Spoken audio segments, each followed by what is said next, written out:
मझार पड़ा जब राखी का त्योहार, सिया जी ले राखी मन करने लगी विचार। राखी का मतलब नहीं है महाशय कि बहिना ही अपने बीरन को ही बांधे। राखी है रक्षा जो जिससे हो रक्षित, समझ लो स्वयं उस स्वजन को ही बांधे। राखी असुर सुर मुनि नाग किन्नर, देखा है 14 भुवन को ही बांधे। राखी लिए कर जनक नंदनी जी, सोची कि देवर लखन को ही बांधे। ले राखी उस बार सिया जी चली गुनत तत्काल, लखन लाल के हाथ में बांधी हो खुशहाल। सावन के पूर्णिमा के दिन रक्षाबंधन के रोज माता जानकी अपने हाथ में राखी लेकर सोचत है कि हम के बांधी हमारे भाई के। सोचत सोचत लक्ष्मण जी के पास पहुंच के उनके हाथ में राखी जब बांध दिलिन है तो भगवान रामचंद्र जी बगल में बैठल हो मुस्कुराए लगलन। तो भाव हो, रे बधैया दे दे नाचे अप्सरा, सिया जी राखी बांधी लक्ष्मण के चलैया। बधैया दे दे नाचे अप्सरा, राखी बांधी लक्ष्मण के चलैया। बधैया दे दे नाचे अप्सरा, सिया जी राखी बांधी लक्ष्मण के चलैया। बधैया दे दे नाचे अप्सरा, नाचे अप्सरा, नाचे अप्सरा। बधैया दे दे नाचे अप्सरा, सिया जी राखी बांधी लक्ष्मण के चलैया। बधैया दे दे नाचे अप्सरा, सिया जी राखी बांधी लक्ष्मण के चलैया। बधैया दे दे नाचे अप्सरा। ले राखी उस बार सिया जी लखन लाल को दीनों बान, लख कर ऐसा समय सुहावन मन में खुशी हुए भगवान। लाली छा गई त्रिभुवन में नहीं खुशी का पता ठिकान, लखन लाल सीता से कहे मांगो माता जो हो अरमान। हे माँ, हमरे हाथे में राखी बांध दे लो, अब हमरे सर पर ये आपको बोझ होगल करज, आप हमसे राखी का बन्हाई मांगला। तो जानकी जी संकोच बस बोललिन कि हम का मांगी, हमरे तो सब कुछ बा, हमारी इच्छा रहल हम बांध दिली, अब हम कुछ मांगब नहीं। लेकिन लक्ष्मण जी कहत हन कि नहीं, राखी का बन्हाई हमसे मांगला। एक ठो तर्ज बा, एक दुल्हन का सखी सब जब गौना जाए लगलिन तो वो अपने पति देवता के ये दिल्ली में आए रहे नौकरी करे, देहात से चिट्ठी भेजलिन। का चिट्ठी में लिखलिन, चढ़ले जवनिया मार मोरे राजा, गवनवा ले जा, गवनवा ले जा। ये गहन में गवनवा ले जा, गवनवा ले जा। गहन में गवनवा ले जा, गवनवा ले जा। गहन में गवनवा ले जा, गवनवा ले जा। ये गहन में गवनवा ले जा, गवनवा ले जा। गहन में गवनवा ले जा, गवनवा ले जा। गहन में। तो भैया यही तर्ज बा है लक्ष्मण जी से माता जानकी से बातचीत हो रहल हो, और लक्ष्मण जी कहत हवन कि राखी मुझे स्वीकार मेरी माता, मंगनवा मांगा, मंगनवा मांगा।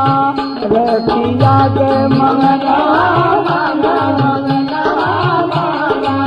रखिया के मंगनवा मांगा, मंगनवा मांगा। रखिया का मांगे लो माता जो इच्छा तुम्हारी, माता जो इच्छा तुम्हारी। ले लो जो वस्तु हो तुझको प्यारी, ले लो जो वस्तु हो तुझको प्यारी। करके खूब गौर विचार मेरी माता, मंगनवा मांगा, मंगनवा मांगा। रखिया के मंगनवा मांगा, मंगनवा मांगा।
मैं मांगूंगी दोगे, चिंता में नहीं लखन तू पड़ोगे,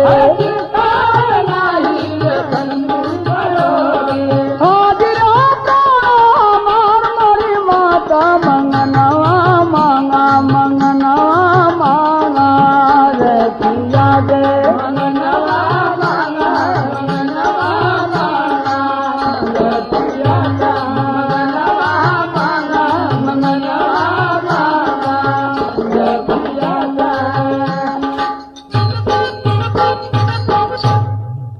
लक्ष्मण जी बार बार कहें कि आप हमसे राखी का बंधाई मांग ला। माता जानकी बोली कि भैया हमरे पास कौन चीज का कमी है, सब कुछ तो प्रभु देले हवन, का कमी बा कि मांग ली, हम कुछ न मांगब। लेकिन बार बार लक्ष्मण जी यही कहे कि आप मांग ला। तो माता जानकी जी बोलिन कि अच्छा एक काम करा कि जवन कुछ हम राखी के बंधाई मांगी दे सकेला। लक्ष्मण जी कहें कि अगर आज प्राण भी राखी के बंधाई में मंगबू तो हम दे देव। फिर जानकी जी बोली कि सोच समझ लो लखन लाल, यदि हो हिम्मत तो बोलो। लखन लाल माता से कहे कि जो इच्छा वो ले लो, बधैया दे दे नाचे अप्सरा, वस्तु तीनों लोग की तो माता ये छैया, बधैया दे दे नाचे अप्सरा।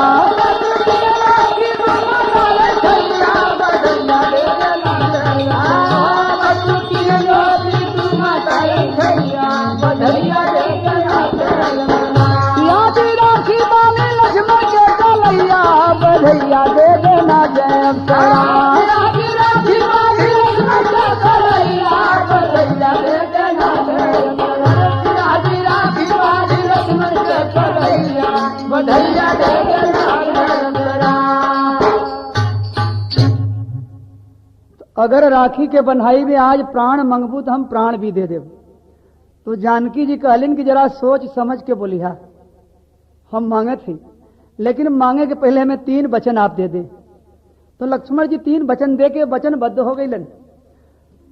तो जानकी जी मांगत का है, वचनबद्ध करवा के सीता लखन लाल से कही वचन, प्रभु के चरणों की सेवा हम तू करते हैं लगा के मन। दाया चरण आपके हिस्से, बाएं का मैं करूं पूजन, आज से दोनों चरण की सेवा मेरे जिम्मे छोड़ो लक्ष्मण। देखें बड़ी गूढ़ चीज मंगलिन। रामचंद्र जी जब खाए पी के रात के सुते लगे, आराम करे लगे, तो दोनों जने झगड़ा करें, चरण सेवा करे बदे। जानकी जी कहें कि हम दोनों चरण का सेवा करब, और लक्ष्मण जी कहें कि नहीं हम सेवा करब।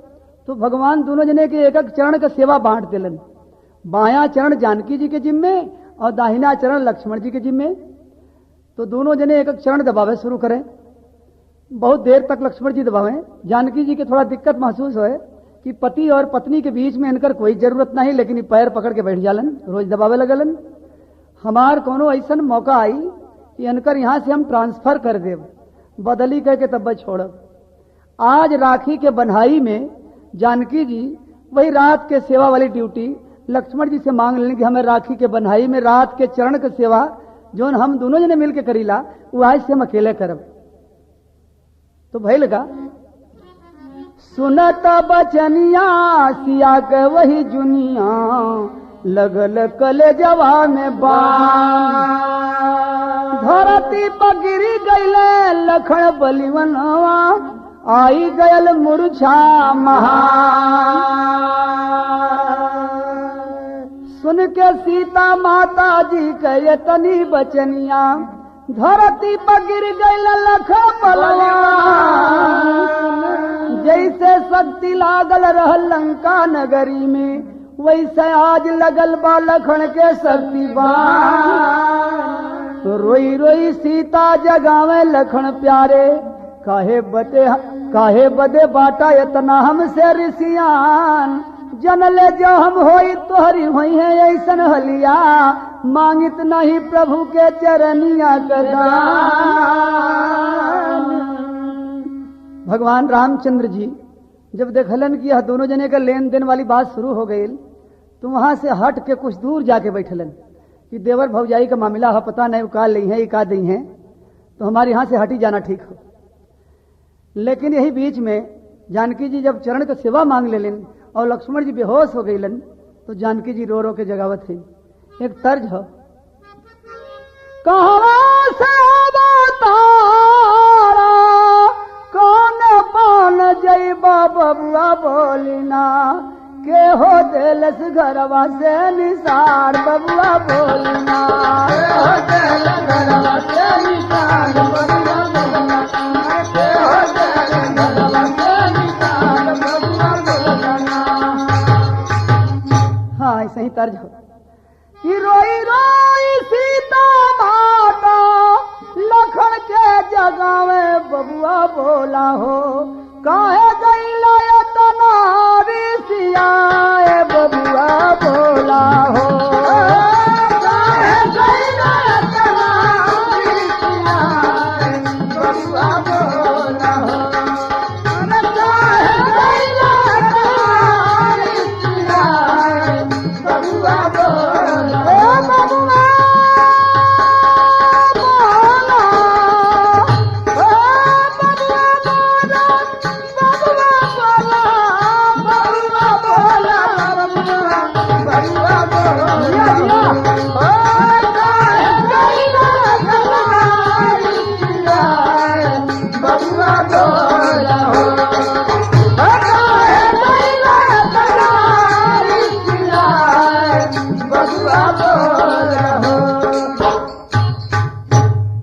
उठा लखन लाल सीता कर निरुदनवा, बोल दे तो मुआवा से खोल के नयनवा, बोला ते बचनिया बोली सीता मारनिया बबुआ बोला हो, माता रोया सुआ बबुआ बोला हो, माता रोया बबुआ बोला हो, माता रोया बबुआ बोला हो। रोवे सीता माता उठा हमारे देवारा, कम न जवाब देवे माता जी से घरवा, मरिया सादानवा कैसे राम भवनवा बबुआ बोला हो, मर जइबा महुरा बात खाए बबुआ बोला हो, मर जइबा महुरा बात खाए बबुआ बोला हो, अरे मर जइबा महुरा बात खाए बबुआ बोला हो, बबुआ बोला हो, मर जइबा बबुआ बोला हो, अरे मर जइबा बबुआ बोला हो। बहुत जगह हारी सीता न उठे लखन बलकारी, बहुत जगह हारी सीता न उठे लखन बलकारी, हार मान के गई सिया थे जहाँ राम धनुधारी, बधैया दे दे नाचे अप्सरा, कैसी दशा तुम्हारी पूछे लखन के भैया, बधैया दे दे नाचे अप्सरा, कैसी दशा तुम्हारी पूछे लखन के भैया, बधैया दे दे नाचे अप्सरा, कैसी दशा तुम्हारी पूछे लखन के भैया, बधैया दे दे नाचे अप्सरा। सियाजी राखी बानी ना, सियाजी राखी बानी ना, सियाजी राखी बानी, सियाजी राखी बानी लक्ष्मण के कन्हैया, बधैया दे दे नाचे अप्सरा। ए भैया जानकी जी अपन बहुत कला लगाए के, रोए के, गाय के, कपार पीट के हार गईलिन, लेकिन लक्ष्मण जी जगलन नहीं, इतनी बड़ी शक्ति उन्हें लग गई बा। रोवत रोवत लक्ष्मण जी के वहीं छोड़ दिलिन है, रामचंद्र जी के खोजे लगलिन, तो भगवान कुछ दूर जाके अपन चुपचाप बैठल हुवन, और जानकी जी वहां खोजत खोजत रामचंद्र जी के पास जब पहुंचलिन है, तो रामचंद्र जी मुस्कुराए के पूछत हुवन, का हो तुहार देवर तुम्हें ठीक से राखी का बनाई नहीं देलन, का रोवत हो? तो जानकी जी प्रभु के चरण पर गिर के और बहुत जोर रोत थे कि प्रभु आप हमें यह कलंक से बचाए लें और नहीं तो हम अपन प्राण दे दे। अरे भाई का हो गए, काहे रोत थे? सारी हाल राम से सीता कहने लगी बिलखाए, लखन लाल मूर्छित पड़े प्रभु सोचो कोई उपाय। तो भैया एक ठे तर्ज बा, अरे मोटी मोटी लिट्टिया लगाए रे धोबिनिया, लगाए रे धोबिनिया, बिहन चले के होई घाट। और बड़े के सहे बाबा का टोपिया धोवे के होई, टोपिया धोवे के होई, बीबी के धोवे होई रुमाल। तो तर्ज यही बात। भगवान रामचंद्र जी जानकी जी से कहते हैं कि आप थोड़ा घाटा में पड़ जाइबू, लेकिन लक्ष्मण जी जाग जाइए। एक ही उपैया बा यही समैया, कहता हूँ समझाए। एक ही उपैया बा यही समैया, कहता हूँ समझाए। अगर तुझे मंजूर हो बोलो, करना ना इनकार। सजनिया मोरी है सजनिया मोरी, मान ले बुबतिया हमार हो। सजनिया मोरी मान ले बुबतिया हमार हो। सजनिया मोरी मान ले बुबतिया हमार हो। सजनिया मोरी मान ले बुबतिया हमार हो। सजनिया हो सजनिया मोरी मान ले बुबतिया हमार हो। सजनिया मोरी मान ले बुबतिया हमार हो। सजनिया मोरी कहे लक्ष्मण जी जाग जाए, चाहे हमें सोरहो आना घाटा लग जाए, सब मंजूर हो। आप ऐसा उपाय बतावे कि लक्ष्मण जी जाग जाए और ना जगी हैं तो हम चल के अपन प्राण दे दे। कहना ने प्राण मत दा, थोड़ी घाटा साहेब स्वीकार करा तो लक्ष्मण जी जाग जी हैं। तो राम से जानकी जी कहते हैं, बता दो बात मुझे जल्द से तू रघुराई। हम राम की बात सुन के बोली सिया बिल खाई। बता दो बात मुझे जल्द से रघुराई। कहे भगवान सिया कष्ट कुछ सहना होगा, लखन के कान में ये बात जा कहना होगा। लखन के कान में ये बात जा कहना होगा। लखन के कान में ये बात जा कहना होगा। लखन के कान में ये बात जा कहना होगा। जा जल्दी से।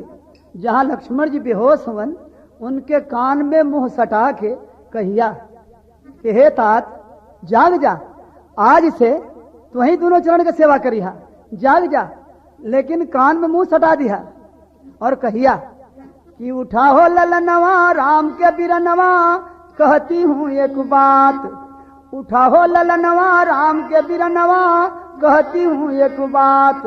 आज से दोनों चरण की सेवा करना तुहे तात हो। सजनिया मोरी उठ जाइए देवरा तोहार हो। सजनिया मोरी उठ जाइए देवरा तोहार हो। सजनिया मोरी उठ जाइए देवरा तोहार हो। सजनिया उठ जाइए देवरा तोहार हो। सजनिया हो सजनिया मोरी उठ जाइए देवरा तोहार हो। सजनिया मोरी उठ जाइए देवरा तोहार हो। सजनिया मोरी हाय देवरा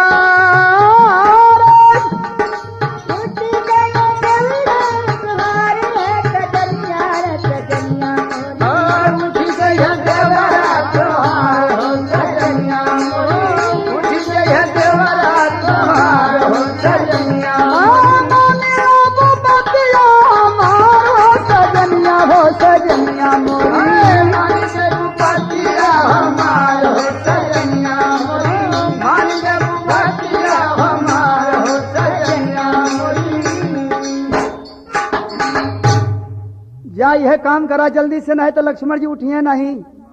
उदा तो हनुमान जी लिया के सजीवनी बूटी पिया दिलन लंका में जब शक्ति लगल रहल, लेकिन आज ये तोहरे हाथ में दवाई हो। और तू जाके जल्दी से उनके कान में कहा कि हे तात जाग जा, आज से तो ही दोनों चरण की सेवा करिहा, तब उठी है, नहीं तो लक्ष्मण जी ना उठी हैं। तब तो जानकी जी के बड़ा तकलीफ भयल, ये तो भगवान हमारे ड्यूटी वहां से बदल दिलन। हम सोचली कि लक्ष्मण का ड्यूटी बदलब ये हमारा ट्रांसफर करे थे। अरे कहे कि जल्दी से जाके दोनों चरण के सेवा लौटा दे उन्हें। तो देखा भैया अब तर जा गई पंधारी दद्दा वाली। अरे पड़ गई धजल में नारिया दुनारिया, पड़ गई धजल में नारिया दुनारिया, पड़ गई धजल में नारिया दुनारिया, राम दुनारिया, राम दुनारिया, दुनारिया, पड़ गई धजल में नारिया दुनारिया, पड़ गई धजल में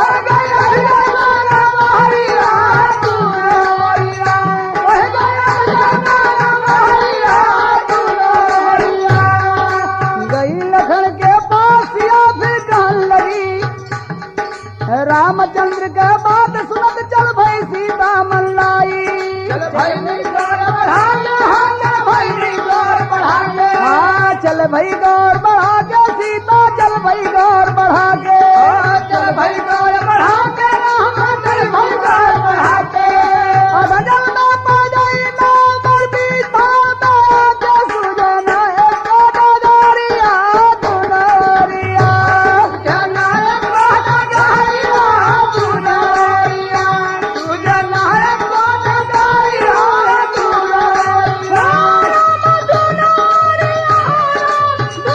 दुनारिया दुनारिया, जिया जिया अरे सुजना एक दुनारिया दुनारिया, सुजना एक दुनारिया दुनारिया, पड़ गई अधजल में नारिया दुनारिया, पड़ गई अधजल में नारिया दुनारिया, पड़ गई अधजल में नारिया दुनारिया।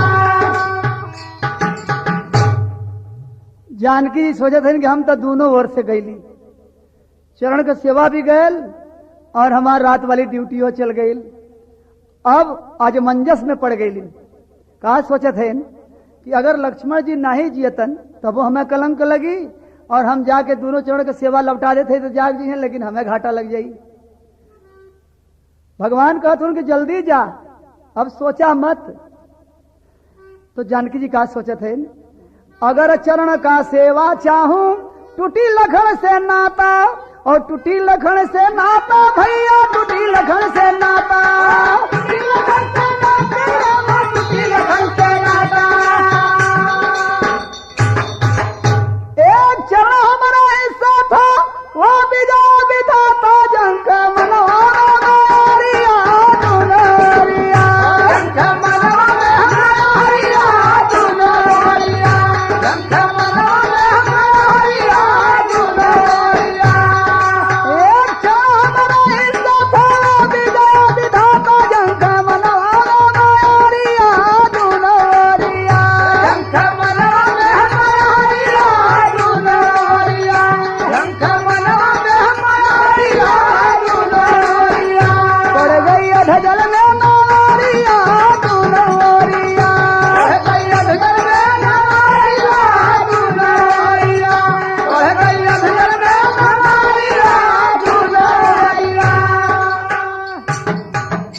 आखिर के जहई के पड़ल और जाके जहां लक्ष्मण जी बेहोश हवन उनके कान में मुंह सटा के कहत हैं गई लखन के पास या तब कहन लगी सगुचात, कहन लगी सगुचात, राम कहन लगी सगुचात, आसे दोनों चरण की सेवा करना तू आता, सुनते खुल गईली नजरिया दुनारिया, सुनते खुल गईली नजरिया दुनारिया, सुनते खुल गईली नजरिया दुनारिया, गई लखन के पास याजी कहन लगी सगुचात, आज से दोनों चल की सेवा करना तू आता, सुनते खुल गईली नजरिया दुनारिया, सुनते खुल गईली नजरिया दुनारिया, सुनते खुल गईली नजरिया दुनारिया। हे तात, आज से तो वही दोनों चरण का सेवा करी हा, जाग जा। तो लक्ष्मण जी के जैसे कोई संजीवनी बूटी पिया दिले और उठ के बैठ गईलन। तो बैठ गईले के बाद का देखत हन कि माता जानकी के आंख से आंसू चल रहा हो, और वह आंसू के देख के लक्ष्मण जी पूछन कि हे माँ, हम हार गईली, आप जीत गईलू। हम इतना बड़ा बात का पुल बनवले रही है कि आज प्राण भी मंगबू तो हम तुम्हें दे देव, लेकिन आप हमारे प्राण खुदे लौटा दिलू हमारे। तो माता, अब तो हम जाग गईली, लेकिन आवा हम और आप दोनों जने मिल के फिर से बंटवारा खेले वाले अपन अपन ड्यूटी। मूर्छा टूटी उठे लखन फिर कहन लगे सगुचात, मूर्छा टूटी उठे लखन फिर कहन लगे सगुचात। हाँ, मूर्छा टूटी उठे लखन फिर कहन लगे सगुचाई, एक क्षण हमरा इज्जत एक किया करो सखाई, बधैया दे देना चाहे अप्सरा, गाटर गुरु रमन बान दान बसाइया, बधैया